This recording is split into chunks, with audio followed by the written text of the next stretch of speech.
Olá, hoje a gente vai, explorar uma região que é chave para entender o mundo. E, claro, para quem está focado no Enem e vestibulares, o Oriente Médio. Olha, recebemos bastante material, sabe? Desde artigos até umas anotações bem detalhadas, que vão tipo das civilizações antigas até os pepinos atuais com recursos política. A nossa ideia aqui é tentar conectar os pontos-chave.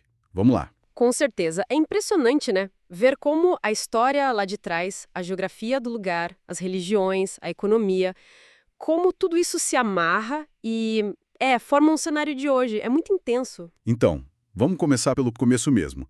Os materiais batem muito na tecla do crescente fértil, sabe? Aquela área da Mesopotâmia, Egito.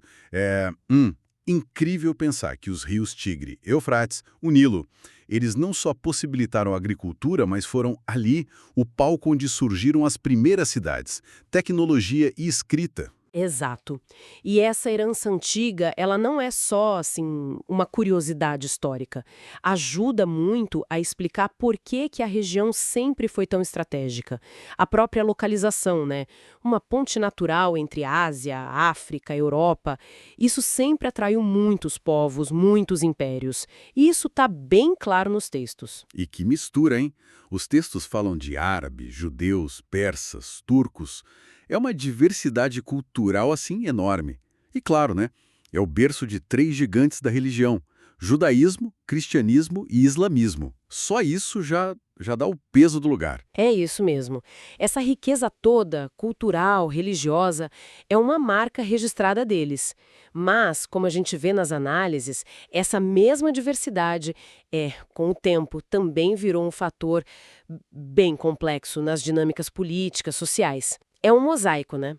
Que às vezes gera atrito. Falando em atrito, avançando um pouco no tempo, tem um ponto que muda tudo: o petróleo. A descoberta do petróleo, como os materiais mostram bem, colocou o Oriente Médio, no centro do jogo econômico e estratégico mundial. Nossa, Pensa no impacto disso até hoje. nossa, sem dúvida. Mas olha, tem outro recurso que causa briga, talvez até mais feia: a água. A falta de água lá é um negócio crítico. Rios como o Jordão ou mesmo o Tigre e Eufrates são vitais, né? E por isso mesmo são fontes de tensão o tempo todo. A gente vê exemplos tipo a Turquia construindo represas que afetam a água que chega nos vizinhos.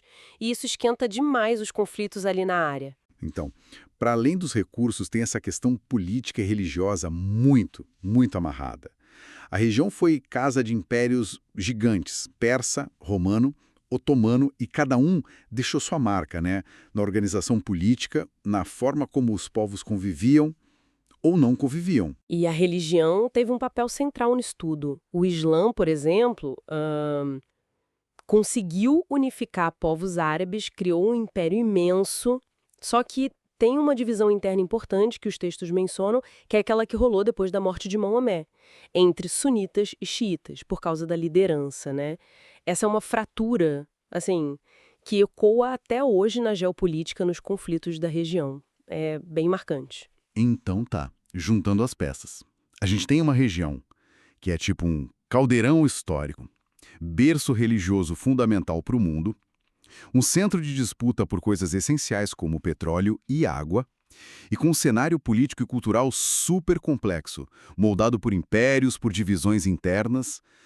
Pegar essas camadas é essencial, não só para as provas, mas para entender o jornal, né? É isso aí. Fica muito claro como o passado está vivo ali, pulsando no presente. Talvez uma última provocação, sabe? Pensando em tudo isso que a gente conversou, como será que o legado desses impérios antigos e essas identidades religiosas continuam ainda hoje influenciando as alianças, os conflitos, na briga por recursos e poder no Oriente Médio moderno? Fica aí pra gente pensar, né? Excelente ponto, realmente. Bom, esperamos que essa nossa conversa aqui ajude a organizar as ideias, bons estudos para todo mundo e até a próxima.